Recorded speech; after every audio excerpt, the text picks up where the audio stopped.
In my future, I'm twice as likely to have a stroke. I'm at higher risk for depression. I'm 26% more likely to develop an irregular heartbeat. I have a 65% higher chance of developing diabetes.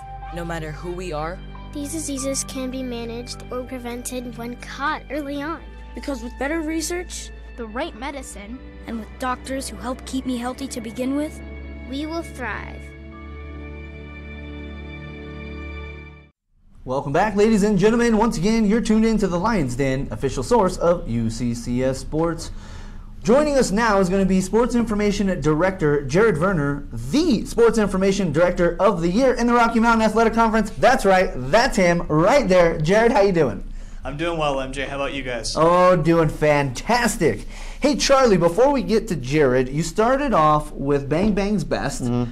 Can you give me a couple of those top performances again? Who were those top three? For just track and field or just all three of them? Well, two of the three were track and field, right? We're going to talk some track and field. So who were they? Brittany Hernandez at number 3, and then the whole UCCS women high jumper squad all of them at number 2, and then Will Mayhew at number 1. Okay. I want to ask Jared why it is that Charlie would have those as his top performances of the weekend.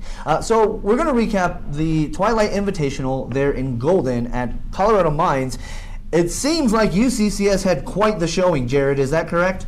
It really did, and we kind of talked about this the first meet in December, that if that's where they started, this is a really good sign, and now they kind of restarted the season on Saturday and Friday. Between Colorado Mines, they also added a meet in New Mexico this weekend, and it just kept getting better. And the fun thing is, these are events that Mountain Lions have typically not scored or had these kind of performances in. I mean, we talked to Will Mayhew, the top one, second in the nation in the 800-meter dash. Then we got Chris Smith, fourth in the nation in the 60-meter dash. I mean, we've had strong 800-meter runners before. Carson Aberle, the most recent one, an All-American a couple years ago. So 800 is not unusual. Moses Tum before that. But then you have Chris Smith in his first competition as a mountain lion, a transfer student, coming in, winning his race by 0.15 of a second, which in 60-meter dash is huge, and then leading the conference by 0.06. That is, again, a very strong margin for Chris Smith to come out in. And again, that's not an event that Mountain Lions have had a history in. So to be able to do that is a lot of fun. And then the number 2 one, all the high jumpers. Right now, Mountain Lions have the top 4 high jumpers in the conference. And again, the high jump, just field events in general, we haven't had a huge focus on in recent history. We had pole vault a couple years ago, Lauren Graham, an All-American for the Mountain Lions, and then high jump before that on the men's side especially. But these are not events that we have historically been real strong in. All of a sudden, you got the top 4 high jumpers in the RMAC all at UCCS. A lot of great competition there. One of them is provisionally qualified. 2 more where I think a half an inch off of provisional qualifying height, and then you have Josie Eater who jumped in there as the number 4 jumper in the nation in the conference. So a lot to be for the first meet of the spring season. Or the spring semester to be at this point. I think Coach Masters and Coach Fellows have a lot to be proud of, especially this is their second meet as a full team, as a full track and field team. Jared, have they peaked already in the first weekend of the spring semester? Or, as Charlie mentioned earlier, was that kind of a rust buster for some of them? And is this an indication of the amazing accomplishments that we might be witnessing here to come? Oh, I think it's an indication, no doubt about it. And the nice thing about track and field is that the way the qualifying works in that it's not like you have to hit your top performance at the end. You can hit your top performance now and then try to improve in other events. But I think these athletes are just going to keep improving. To be running this well at this point in the season, you usually don't see that. You might see them peak right before the conference season, but again, their training is designed to peak at nationals. That's where you want to peak. That's where you want to run your best, or jump your best, or throw your best, or vault your best, or whatever it is. So to be able to do this at this point of the year, again, we've been running at Mines, 60-meter dash that you don't have to worry about the curve. And that's Will Mayhew being able to run on a bank track in New Mexico, 0.04 of a second off of the national leader in that event, and a Cheyenne Mountain graduate right here in town. So it's a lot of fun to be able to see where we're at. And again, this is with no facility. When you come back to it, the Mountain Lions are competing at whatever facility they can get their hands on. Right now it's mostly outside, which in Colorado could be either a great thing or a really bad thing. But it's really fun to see what they're doing, and for us to have a facility online here in a couple of years, breaking ground here, hopefully in a couple months, if not sooner. To be able to do that with what we have is really remarkable. I think a lot of track coaches are probably across the conference are cringing their teeth a little bit because UCCS has never really been a factor on the team standings. We could go from last to top 5 in 1 year. Well, Jared, I want to ask you, what do you think is more big news for us? What means more? You mentioned on the guys side of things, 2 guys top 5 in the nation. And then on the women's side of things, we have the top 4 performers for the high jump in the conference. I mean, I know where I would weigh things, but let me get your take. What do you think has more clout there? Which one means more?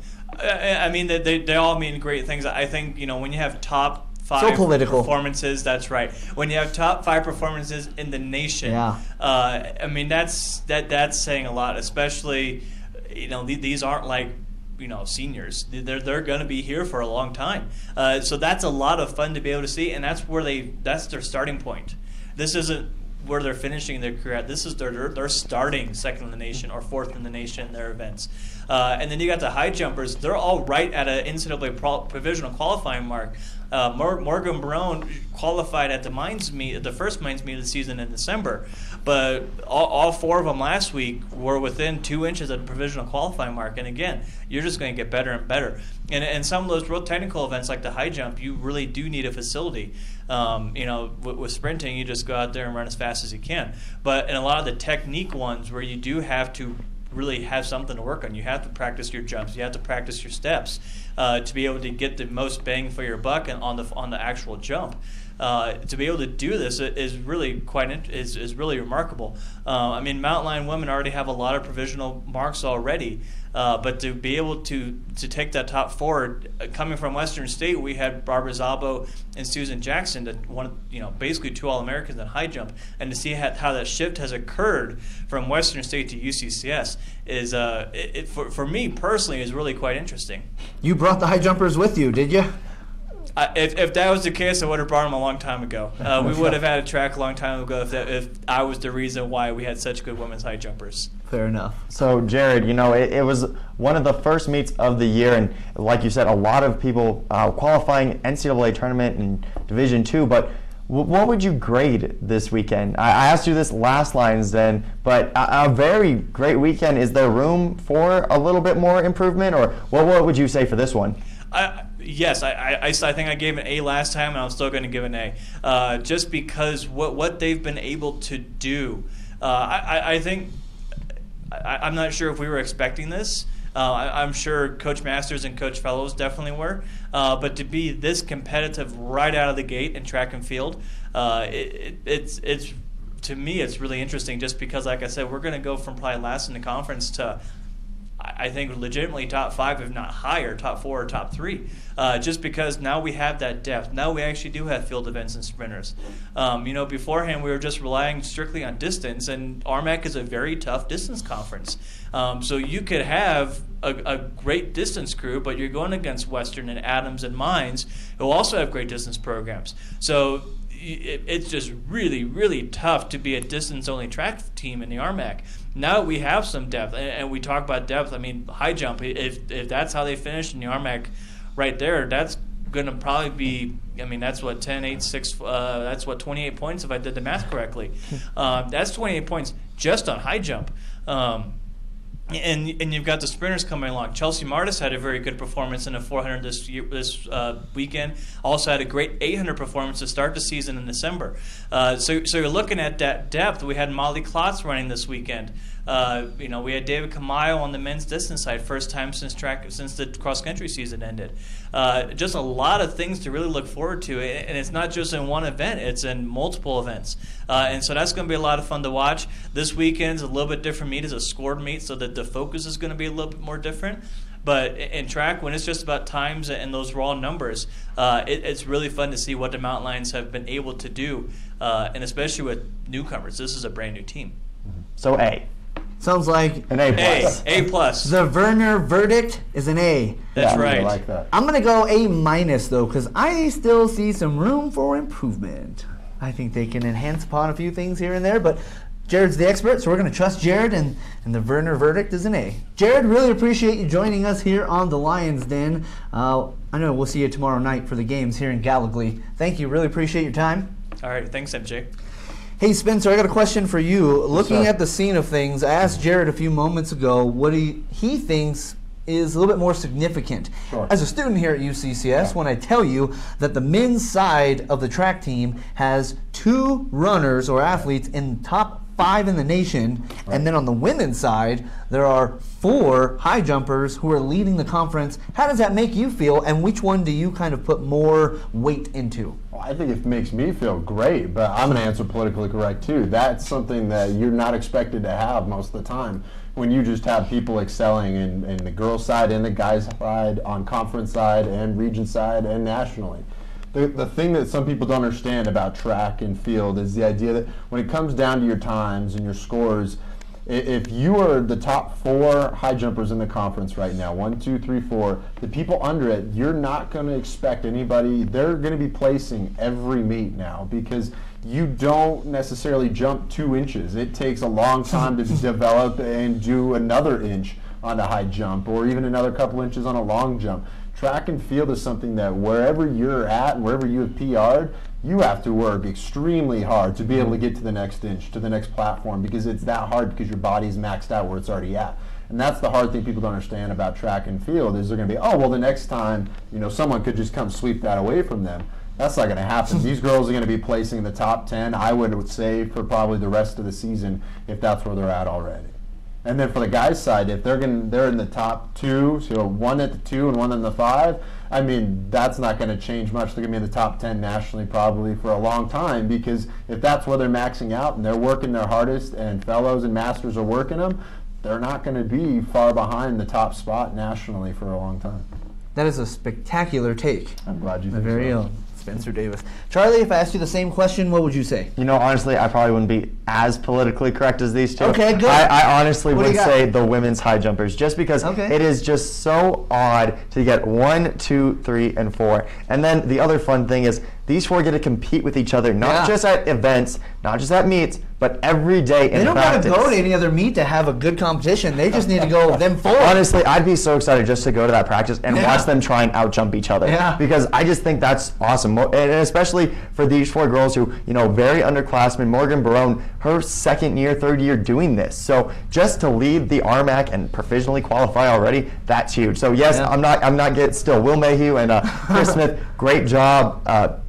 Still we'll be rooting for you, but I just think it's crazy that we get 1, 2, 3, and 4, and just how Coach Masters and Coach Fellows, Fellow, my bad. Anyways, just I that forgive you. they can really find all these recruits and say, okay, we have a plan. We're gonna get a great new building tomorrow, or not tomorrow, next year. You just gotta trust us and do your best. And like Jared said, this is without any building, wherever they can go. So yeah, I gotta go with the women right now. Okay.